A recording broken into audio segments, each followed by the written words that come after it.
think the microphone seems to be at a nice high pitch. Can everyone hear clearly in the back? Yeah? Okay, great.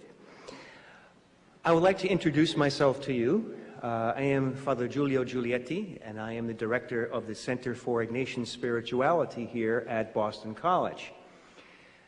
It is my honor to introduce to you tonight John Allen, the Rome Bureau Correspondent for the National Catholic Reporter.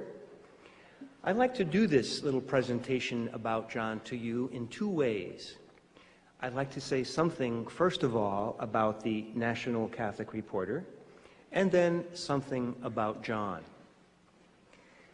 The National Catholic Reporter Publishing Company produces a newspaper, a weekly newspaper that many of you probably know, called the National Catholic Reporter. It reports, comments, and reflects on church and society. It does this with a solid Catholic background while being ecumenical in its approach. Justice, peace, ecology are ways of celebrating life and very important to the National Catholic Reporter. I'm happy to say that I am on the board of directors of the National Catholic Reporter. And you can sign up later for a very nice discounted price on our magazine. Actually, part of my responsibility as a member of the board is also to be the trustee of the company, which allows me to meet John Allen at least once a year in either the United States or in Italy. And from these meetings I've had with John, I can tell you that John has become a friend. And if you know anything about St. Ignatius Loyola's founding of the Society of Jesus, it really was founded on a group of friends. So John is a very Ignatian man. I'm not sure he would say that, but I would. Now, something a little bit more substantial maybe about John himself. I think the first thing to do is tell you a simple story that will kind of portray what John is like.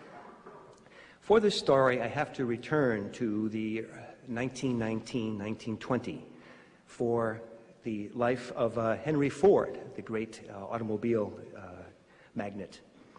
Well, it seems that in 1919, shortly after the end of the First World War, Henry Ford began a new and extraordinarily large and busy Ford plant in Detroit. Well, it turns out that the first winter, the winter of 1920, this massive Ford plant that was producing all the Model Ts, in the middle of winter, came to a screeching halt. And obviously, there's finances involved with a screeching halt of a Ford Motor Company. So Henry Ford goes out into the yards, starts asking people, what's going on? What happened? He calls in his best mechanics. Get to work. Do it. A day goes by. The plant is not functioning. The second day goes by. The plant is still not functioning. Henry Ford is getting scared and angry. He decides, however, let me call my old friend, Arnie Steinblatz. Arnie worked with Henry Ford earlier in Henry's career in designing the first Ford factory. So he calls Arnie in, and Arnie comes. He's got arthritis, his kind of withered hands, kind of limping, but off his belt are all his tools. And Arnie comes in and says, yes, Mr. Ford, what seems to be the problem? So, Arnie, we're really not too sure, but I think you can help us. So he talks to all of the men who were working on the plant. He gets everything that they've done so far, and then he just kind of like disappears into the massive Ford plant. And 10, 15 minutes later, after 2 days of silence, you hear and the massive Ford plant pops alive. There's sound, and everyone is screaming and cheering, and Henry Ford begins to rest. A couple of days later, Henry Ford gets a bill and says, Dear Mr. Ford, for services rendered, $1,000. Henry Ford looks at it and says, $1,000? All Arnie did was tinker with the company. We don't know, well, he didn't do much, $1,000. So he sends it back and says, Dear Arnie, we're friends, but $1,000's out of control. A few days later, Arnie Steinblatz sends back another letter. Dear Mr. Ford, for services rendered, for tinkering with your company, $100. For knowing where to tinker, $900. Henry Ford paid it all. John Allen, when it comes to the church, to the development of knowledge, to the communication of what's happening between Rome, the Vatican, and the world church, John knows where to tinker. John is probably the best known and the most well-educated reporter in the English language on Vatican affairs. He has been interviewed for the New York Times, Washington Post, Boston Globe, Los Angeles Times. He's been on television. He's a CNN reporter for Vatican affairs. He's written for the magazines, the Tablet, America, and many others. He's very well read and very balanced. Peter Steinfels, the New York Times religion reporter, refers to John as a very balanced man between the conservative and liberal aspects of the church. When you read John, you read balance. My friends, it's my joy to present to you this evening my friend and a man who really knows how to tinker with good knowledge. John Allen, please.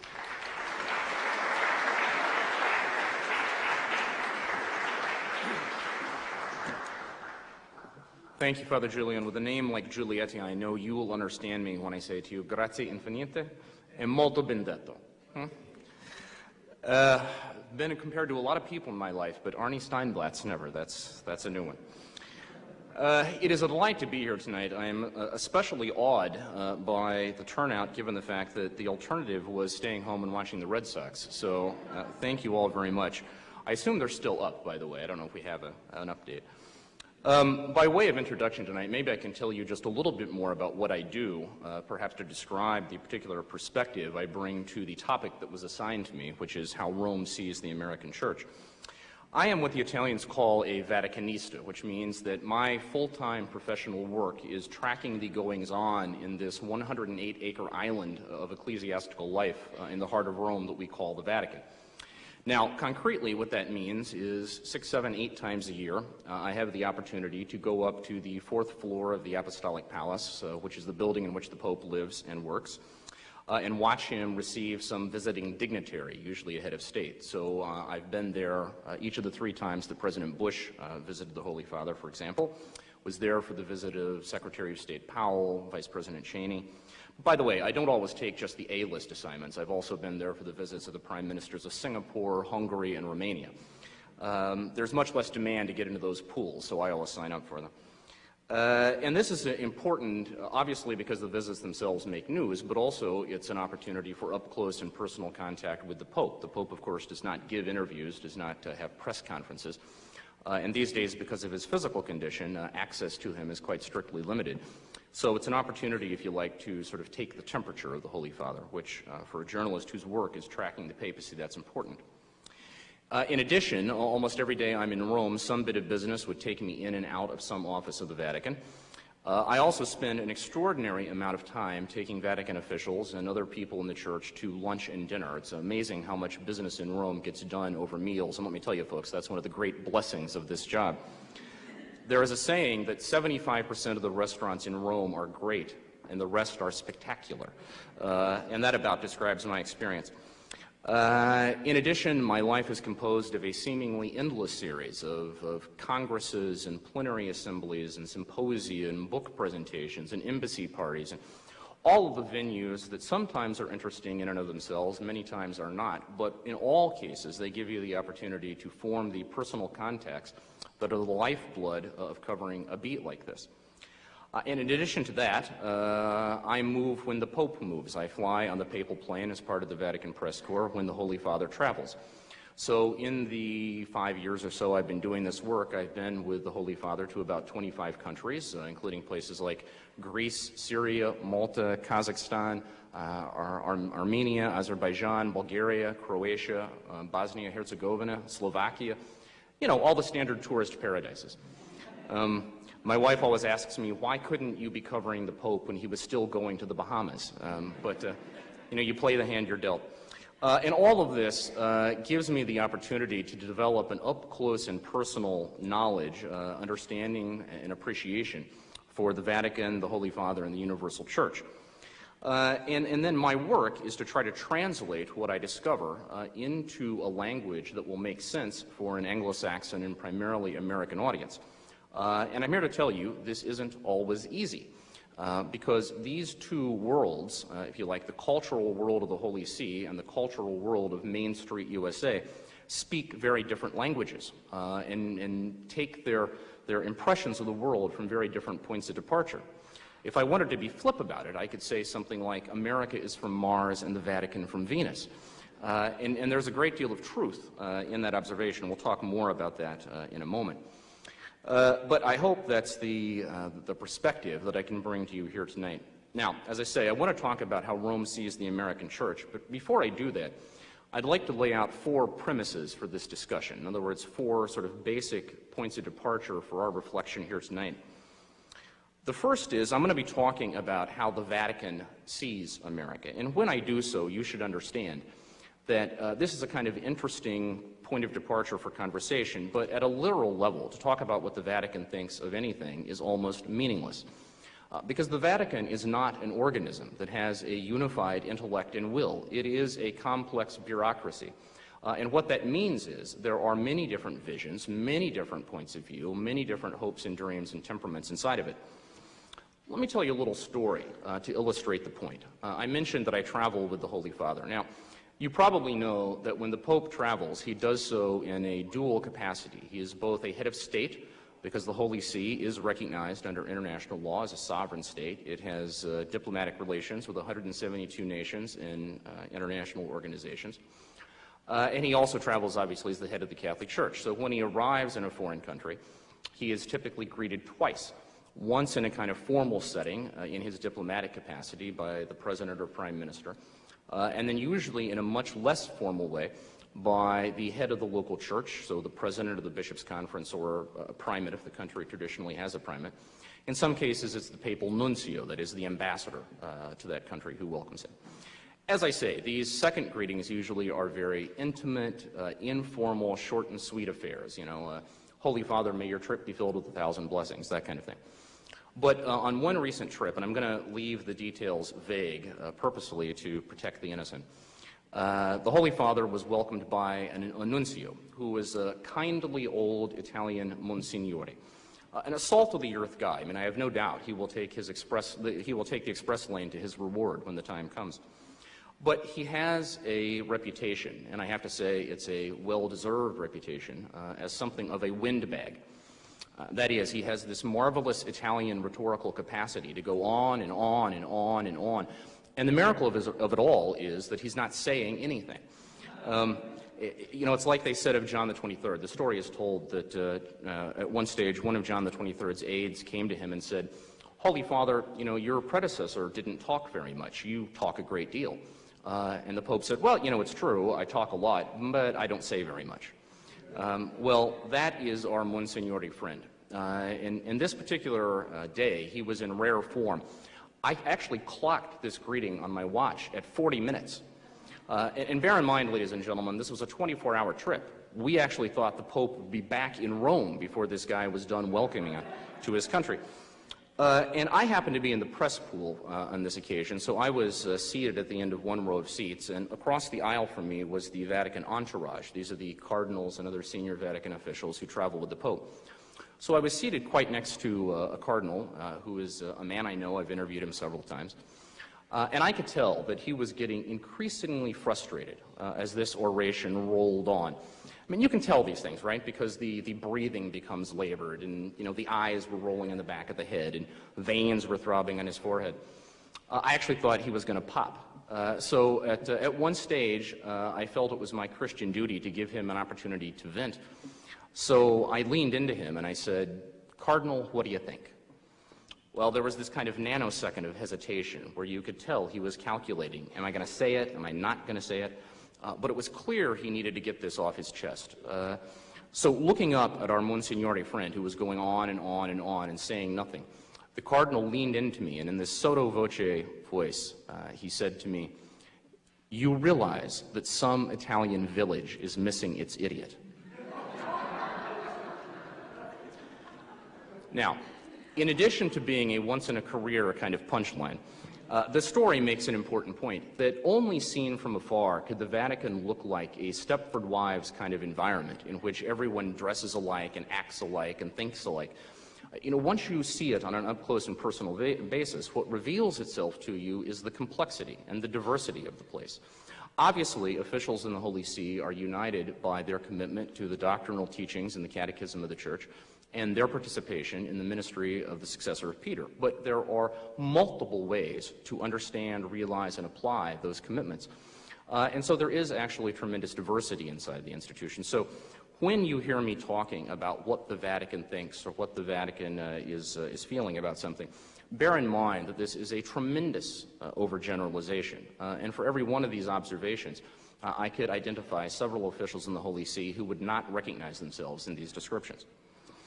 All right, the second premise for our conversation, and that is, I know it comes quite naturally to Americans to assume that the rest of the world spends most of its time thinking our thoughts and looking in on us and entertaining the same concerns and the same fears and the same worries that we're dealing with.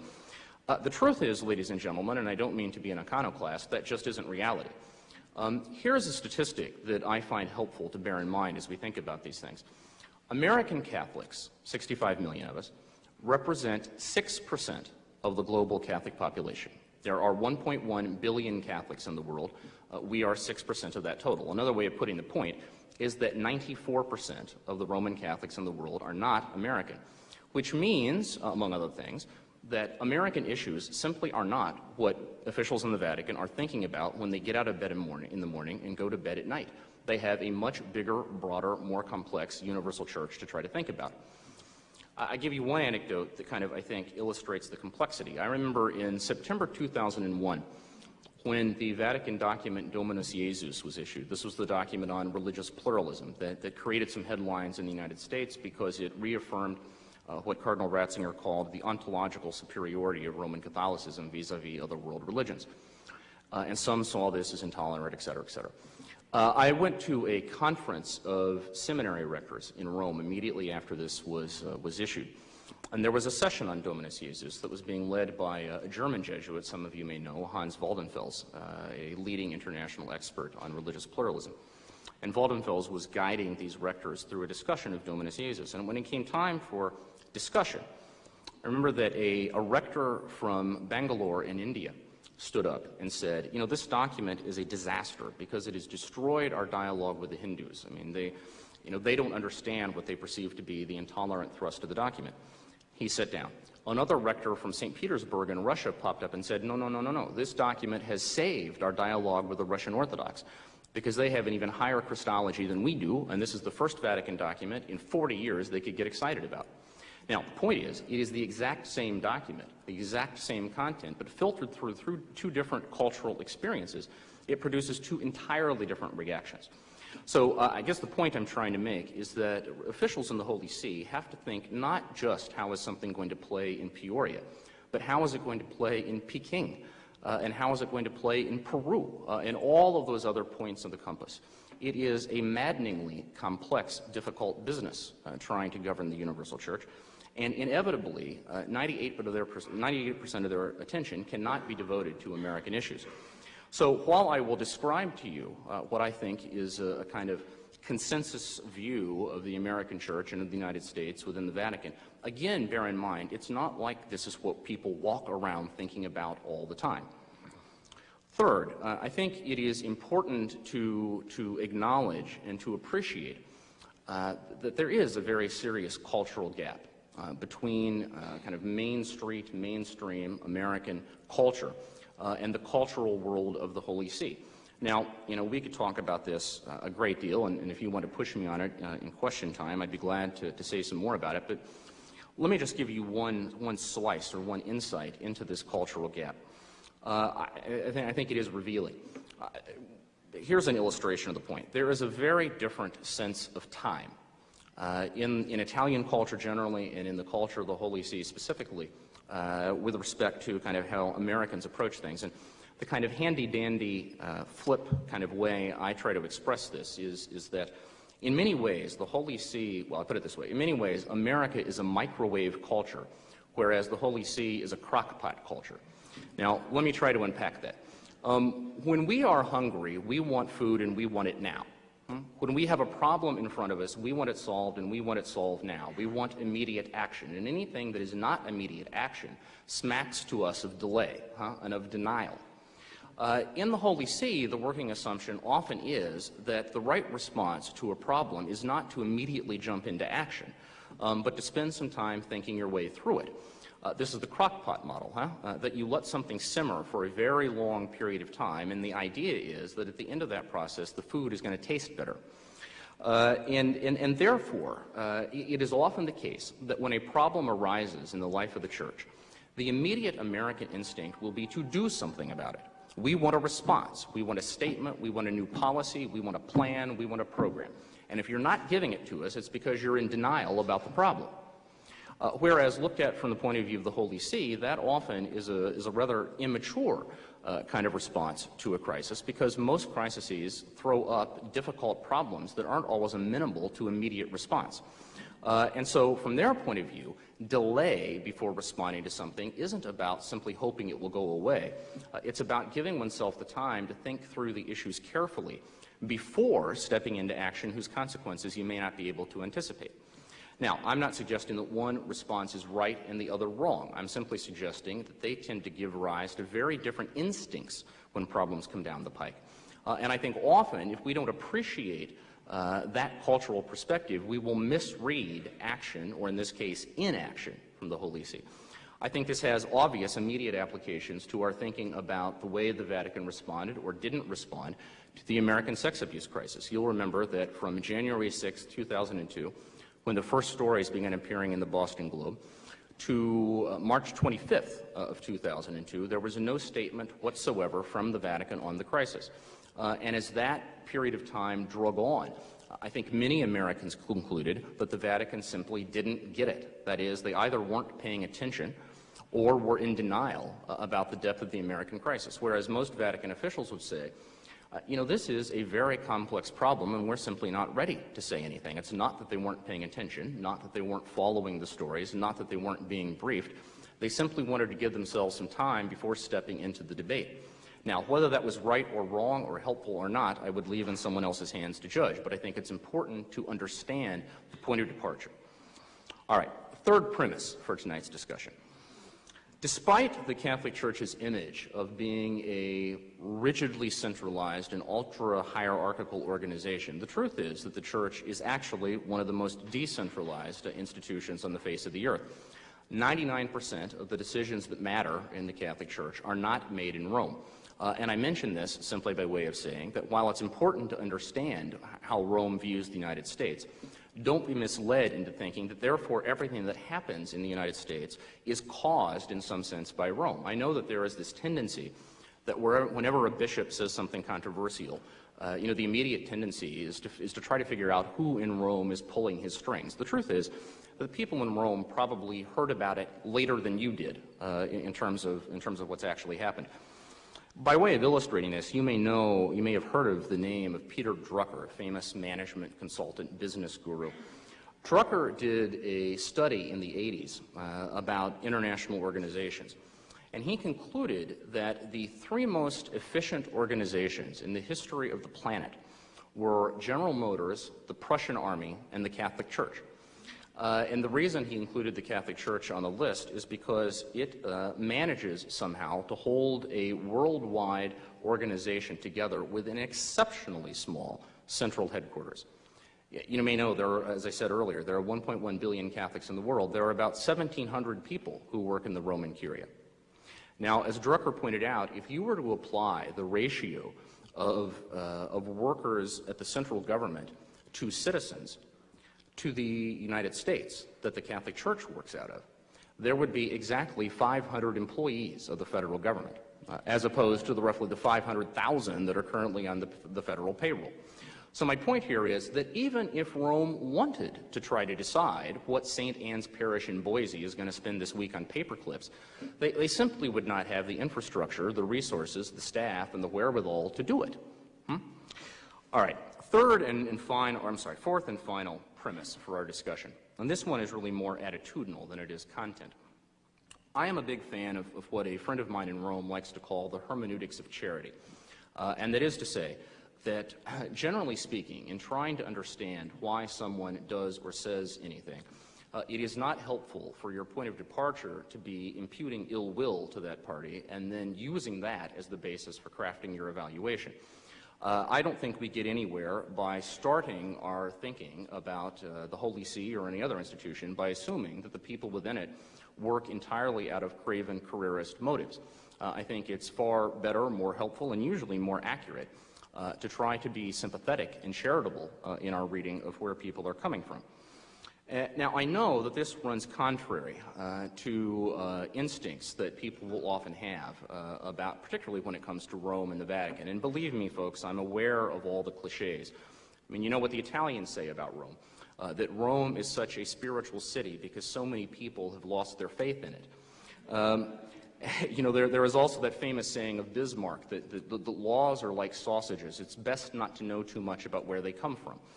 I did not go to Rome, to be honest with you, with many illusions about the humanity or the careerism or what have you that one might find there.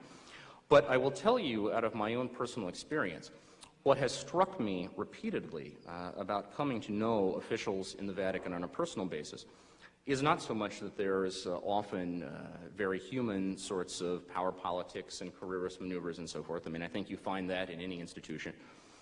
What has struck me is that alongside that, how much real nobility and real idealism and real sense of service is there. I mean, I think, by and large, most officials in the Holy See, most of the time, are acting in what they perceive to be the common good of the Church. Whether or not they're right or wrong is, of course, an entirely separate question. But I think it is helpful to assume that documents and policy decisions and bishops' appointments and so forth, for the most part, are being crafted, those decisions are being taken out of reasonably noble motives. And I think that gives us a much richer and more fertile platform for discussion. All right, so with that as prolegomena, let me talk about how Rome sees America and the American Church. Again, bear in mind everything I said about what a horrible overgeneralization all of this is going to be, and yet I think it is descriptive of ideas that are very much in circulation. Let me start first with some positive things that one hears a great deal when you talk to the Vatican about the United States and the American Church. First, I think there is an enormous respect in the Holy See for what they see as the administrative and managerial competence of the United States, of Americans, and perforce of American Catholics. To put it simply, there is a great sense that Americans get things done. And actually, it's sort of a running joke in the Vatican that whenever you have a dicastery, that's an office, a department in the Vatican, that is in trouble in some way, whether it has a personnel problem or it has a technological problem or it has a financial problem, the sort of default thing is, well, let's get an American to fix it. You may know that the Vatican was one of the last global institutions to enter the information age. And they haven't completely walked through that door, I have to say. I mean, the Vatican does have a website. But, for example, for the Holy Father's 25th anniversary last October, there were something like 300,000 email messages of, congratulations and so forth that came in. Every one of those email messages was printed out on a piece of paper and carted up to the Secretary of State, where responses were typed out on a piece of paper to then be entered back into the computer to be sent back. May strike you as a somewhat inefficient process, but welcome to my world. You may know, though, that speaking of the digitization of the Holy See, the Secretary of State was one of the first offices in the Vatican to get computers, and it was an American, now Cardinal Justin Regali, then Monsignor Regali, who arranged that. And perhaps the most famous example of the principle I'm invoking is that when the Vatican in the 80s and 90s ran several consecutive years of very serious deficits, it was another American, Cardinal Edmund Sciocca, then of Detroit, who was brought in to become the Vatican's chief financial officer, and he did indeed turn the ship around. And the Vatican was in the black for several years until the world economy created some problems for them. But my point here is that there is a great deal of respect for the sort of technical expertise and technical competence of Americans.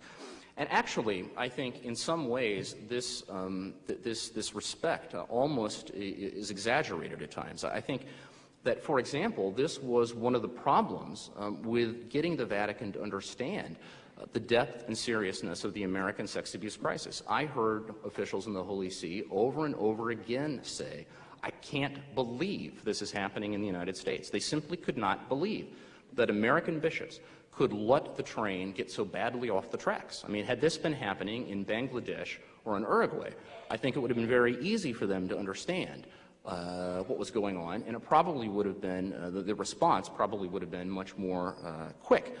With the United States, I think in the initial stages of the crisis, they simply assumed that the reports they were hearing had to be exaggerated, had to be overblown, because it was impossible for them to believe that the kind of administrative meltdown that we saw in terms of some bishops' response to the crisis was actually happening here.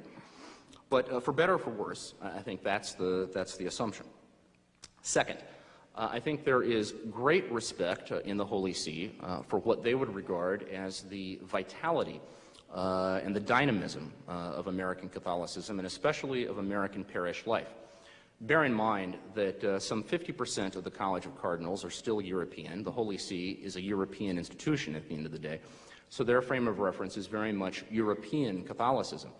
And in European Catholicism, this too is an overgeneralization, but in many ways, European parishes are basically sacramental filling stations. That is, there are places you go for Mass and for weddings and for baptisms and for burials.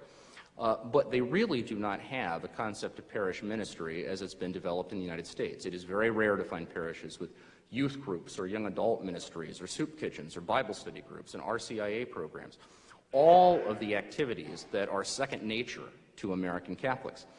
Cardinal Mahoney from Los Angeles tells the story that many years ago he was on one of his ad limina visits to the Holy Father.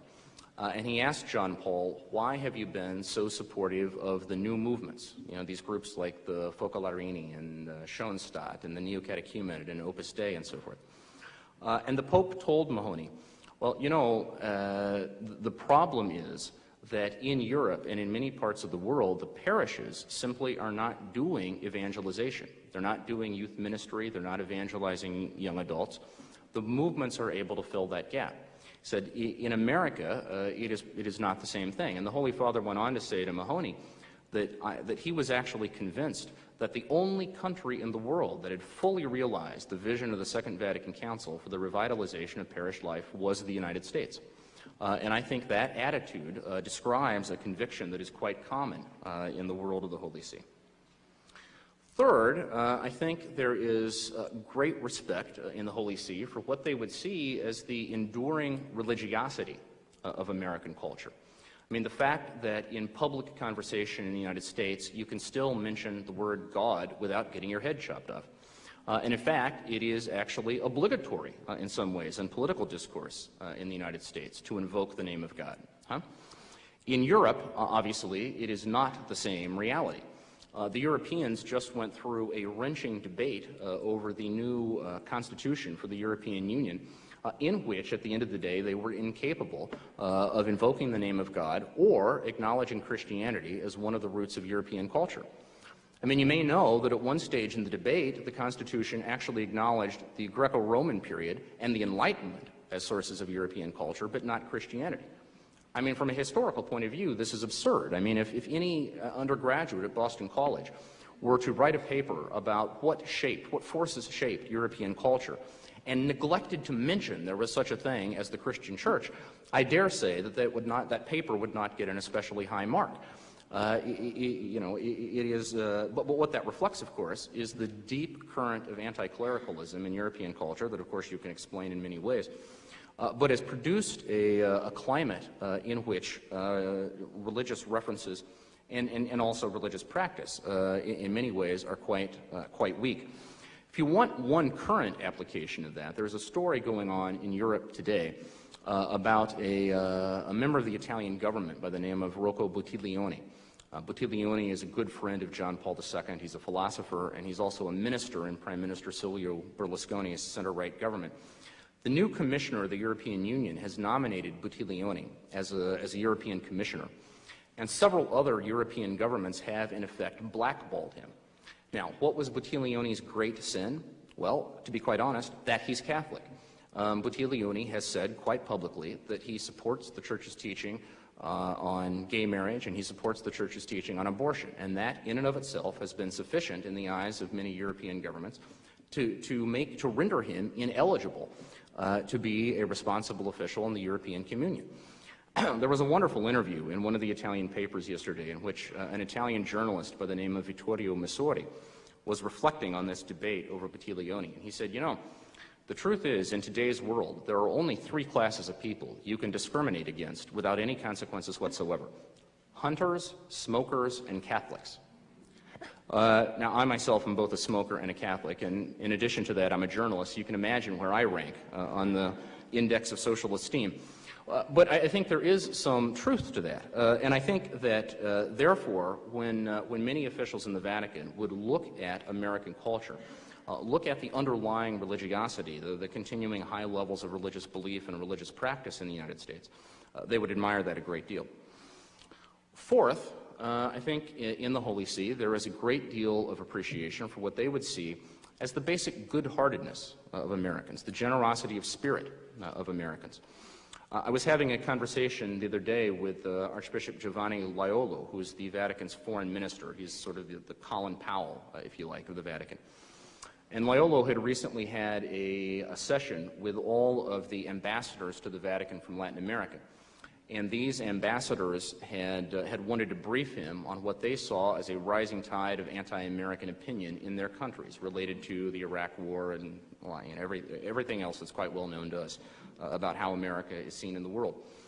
And Leone took the occasion to remind them, well, all right, you may have policy differences with the United States, but let's not forget that whenever there is a natural disaster, wherever there is famine, wherever there is war, wherever there is some kind of human suffering, it is most often the United States that rushes in with every kind of aid imaginable.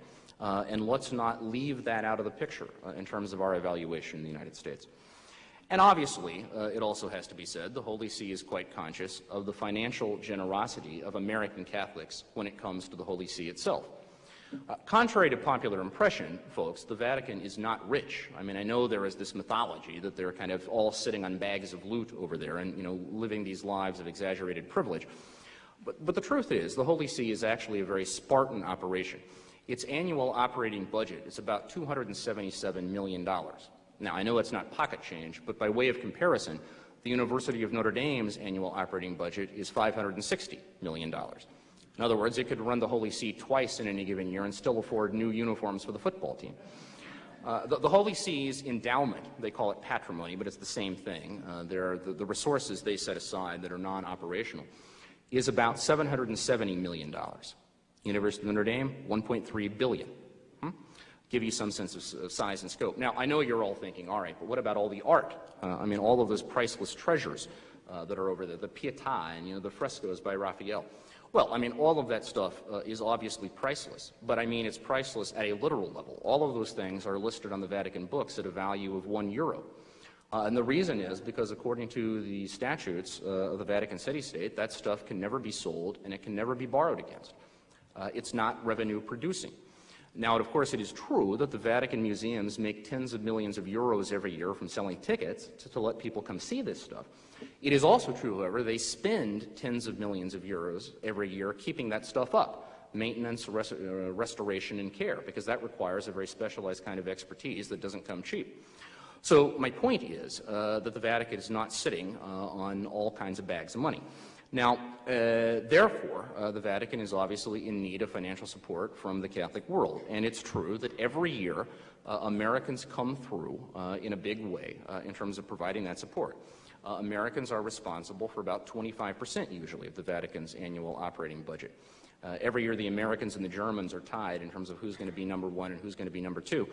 The difference is the Germans don't have any choice in the matter, because in Germany they have a church tax. If you're on the rolls as a Catholic, you know, that money is automatically culled out of your tax return. American Catholics are actually choosing to give this stuff to the Holy See. And believe me, it did not escape the attention of people in the Vatican that in 2002, during the white-hot period of the sex abuse crisis in the United States, American Catholic giving to the Holy See actually went up. And that is because, obviously, many of these dollars come from the most faithful, rock-solid sectors of the American Catholic community, who, when they perceive the Church to be in crisis, want to step up to the plate and help. And that reality certainly registers on the radar screen of officials in the Holy See. And then finally, I think there is in the Vatican a growing appreciation for the unique difficulties and unique challenges facing the Catholic community in the United States, especially as revealed under the weight of the crisis. The fact that America faces, the American Church faces a press culture that is quite unique, and the intensity of the scrutiny to which it subjects institutions. That we face a legal culture, particularly in civil law, that subjects institutions to liability that other legal systems do not, et cetera, et cetera, et cetera. And I'll offer you two pieces of evidence that this appreciation for the challenges facing us has produced change. First, you probably know that in response to the sex abuse crisis, the American Catholic bishops met in Dallas in June 2002 and adopted two documents. One was the Charter for the Protection of Children and Young People.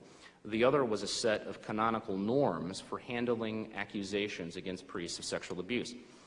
Those norms, as they were crafted by the bishops in Dallas, were of deep concern in the Holy See, because they envisioned that an accused priest would be permanently removed from ministry by a bishop exercising his administrative authority without any process of law. So these norms were then sent over to the Vatican for approval, and it was clear to everyone from day one that they were not going to be approved. I remember clearly the day of the vote in Dallas was June 13th, and I posted a story on our website that day saying that these norms are not going to be approved here, based on conversations I had had with officials in the Holy See. Now, under normal circumstances, folks, when a document is sent over to Rome requesting some kind of juridical response, it is not exactly like it's going to be back to you in the next day's post. I remember what I said about concepts of time. Rome is one of the few places on earth someone can say to you in mid-November, we'll take care of this after the holidays, and they mean in February. Huh? I mean, it is an excruciatingly slow process. When the lectionary, or the collection of scripture readings for Mass, was sent over by the Americans for approval, it took 11 years before that process was brought to conclusion. But in this case, a special mixed commission of Vatican officials and American bishops was convened to try to work out a compromise. They met over 2 days in October, and I remember when this story broke, I was called up by a CNN and asked to comment, and the question was, do you think they'll be able to work out a compromise? And I said, you have got to be kidding. I mean, it takes the Vatican 2 days to open the mail. You know, they are not going to come up with a response to this problem in 2 days. Well, you know, it just shows the price of being overly dogmatic about these things, because in fact they did. A compromise was worked out by that group, and it was then given the recognitio, which is the technical term for approval, and after the bishops voted on it in November. My point is that by the normal pace of Vatican business, this was lightning speed. And it was a recognition, obviously, that there was a serious crisis here that required something more than business as usual. Secondly, I think another example of thinking outside the box is that in April of 2003, the Holy See convened a symposium on the sexual abuse of children. They invited 7 leading scientific experts from around the world to come in and advise them on this question. All 7, by the way, happened to be non-Catholic. And I did run their credentials down. These were serious experts. These were not sort of FAW experts brought in because they would pair at the party line. These were state-of-the-art